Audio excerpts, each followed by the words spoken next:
طيب، الحمد لله رب العالمين، والصلاة والسلام على أشرف الأنبياء والمرسلين سيدنا محمد وعلى آله وصحبه أجمعين ومن تبعهم بإحسان إلى يوم الدين وسلم تسليما كثيرا. أما بعد، فلا يخفى عليكم حقيقة أهمية استغلال الأوقات. جاء في الحديث الصحيح: نعمتان مغبون فيهما كثير من الناس، الصحة والفراغ. وللأسف من يتأمل في أحوال الناس حوله يجد ضياع كبير جدا جدا للأوقات فيما لا فائدة منه. هذا إذا سلم من المحرمات، فكم من تجد كلام فارغ لغو أقل ما يوصف أن الله عز وجل وصف أول صفة للمؤمنين في قوله تعالى: قد أفلح المؤمنون الذين هم في صلاتهم خاشعون.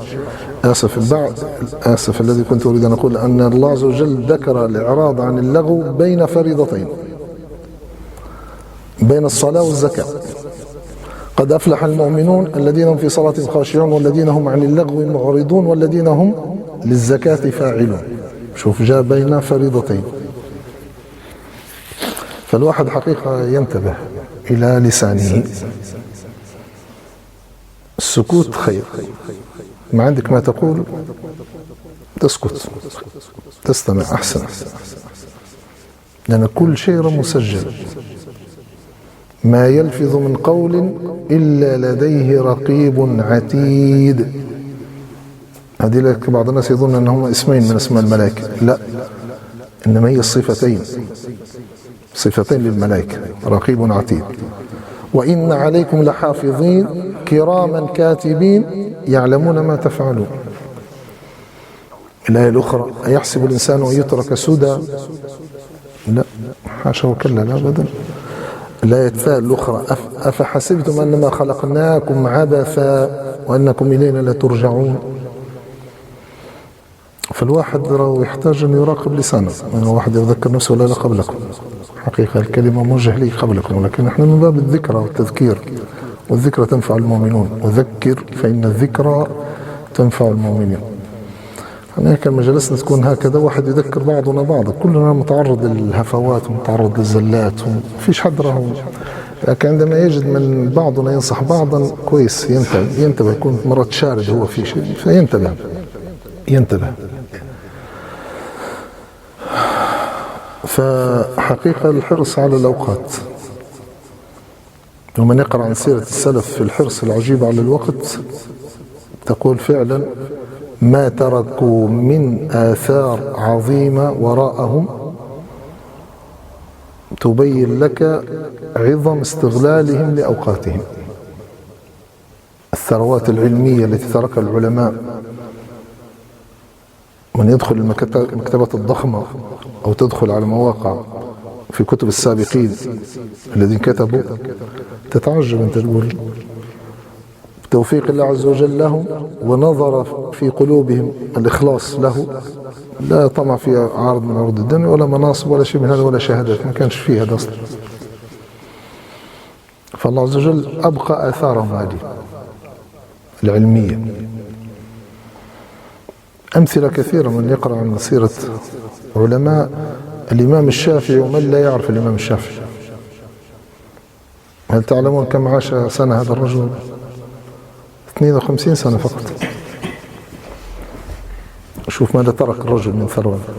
الإمام النووي عاش ما يقارب 54 سنة أو 45 سنة ربما، أنا شاك.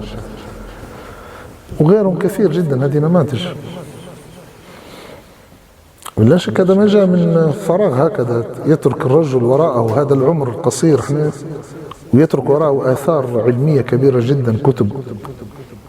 لا شك أن هذا ثاني ركاب كما يقال، سهر ليالي واجتهاد وصبر، همم عالية.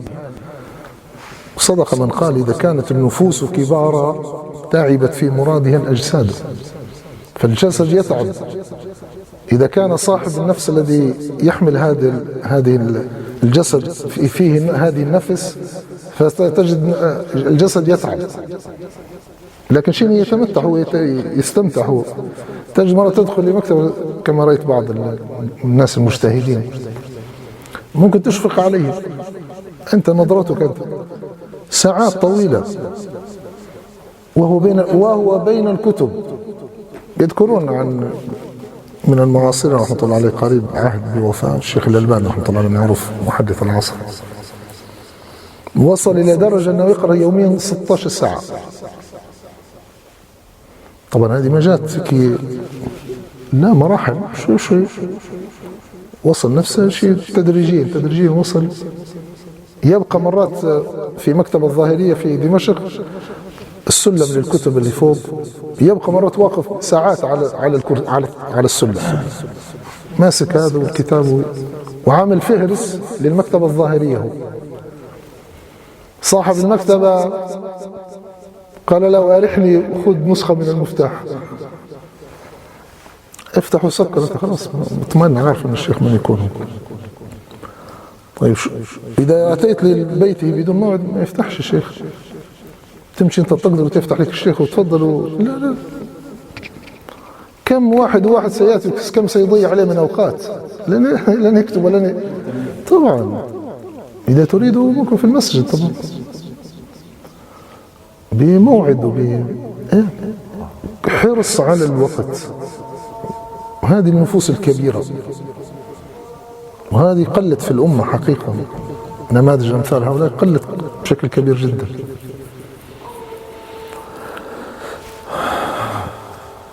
وهؤلاء يعرفون قدر ما ينفقون من وقت في سبيل هذا الطريق، يعرفون قدره. لماذا؟ لأن سيتركون وراءهم آثار وحسنات جارية إلى يوم القيامة. شوف أنت كم من أناس يقرؤون هذه الكتب، أجيال. شوف الإمام مالك كلف الموطأ في سنة وتوفي، إلى الآن كتابه موجود. صحيح البخاري شوف الرجل في قبره له مئات السنين، أصح كتاب على كتاب الله، وكتابه كم حفظ هذا صحيح البخاري ومن شرحه كثير جدا جدا ما يعلمهم إلا الله عز وجل. وغير كتب شيخ الإسلام وابن القيم والإمام النووي، كتب كثر جدا، علماء كثر جدا تركوا كتب وراءهم إلى الآن بيننا، وتطبع وتحقق وتحقيقاتهم ينال وراءها الطالب الشهادات العليا، الدكتوراه والماجستير وكذا، وراء كتب هؤلاء العلماء. فالحرص على الوقت. بعض الناس قد يكون لم يفتح له لظروف ما في باب العلم، أنا لم يفتح لي حقيقة في باب العلم، أجد نفسي منغلقة هيك. طبعا البيئة لها دور. نتابع الأذان شوي. الله أكبر، الله أكبر.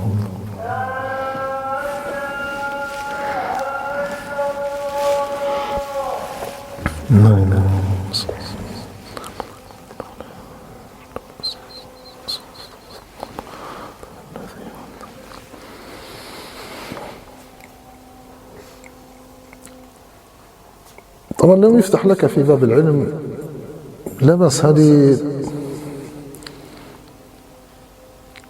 كالأبواب أنت أمامك، باب العلم، باب العبادات، باب الصدقة، باب مساعدة الناس فيما يحتاجون إليه. في بعض الناس فتح له في هذا الباب. زمان كانت عندما كانت راية الجهاد كان مرفوع، راية الجهاد كان من فتح له في باب الجهاد. أعطيك أمثلة. من أفضل جيل خرج على وجه الأرض وأفضل الناس بعد الأنبياء هم الصحابة رضي الله عنهم. إذا ذكر خالد بن الوليد أين ينصرف ذهنك إلى هذه الشخصية؟ الجهاد. فتح له في باب الجهاد. باب العلم لا، لم يفتح له. إذا ذكر أبو هريرة واسمه على القول المشهور عبد الرحمن بن صخر، ولقب النبي صلى الله عليه وسلم لأن كانت معه هرة كان يحملها فلقب بأبي هريرة. إذا ذكر أبو هريرة أين ماذا ينصرف لك؟ إلى العلم، إلى الحديث. الراوي الأول كان يحفظ أكثر من 5000 عن ظهر قلب، سمعها من النبي صلى الله عليه وسلم مباشرة. شوف هذه المكرمة الكبيرة لهذا الشيء. إذا ذكر معاذ بن جبل في الحلال والحرام، مصعب بن عمير أول سفير في الإسلام أرسله النبي صلى الله عليه وسلم إلى أهل المدينة، وكم أسلم على يديه مصعب بن عمير قبل أن يهاجر النبي صلى الله عليه وسلم إلى المدينة. أسلم عدد من أهل المدينة، كان له دور في، ولهذا النبي صلى الله عليه وسلم اختاره. نعم. ابن عباس، إذا ذكر عبد الله بن عباس ابن عم النبي صلى الله عليه وسلم، وصفه عبد الله بن مسعود حبر هذه الأمة وترجمان القرآن. دعا له النبي صلى الله عليه وسلم اللهم فقهه في الدين وعلمه التأويل أي التفسير. في آخر حياته رضي الله عنه وارضاه، طبعا يعتبر من صغار الصحابة. في آخر حياته كذا كان يدخل عليه من يطلب الحديث، طلبة الحديث يدخلون ثم يخرجون،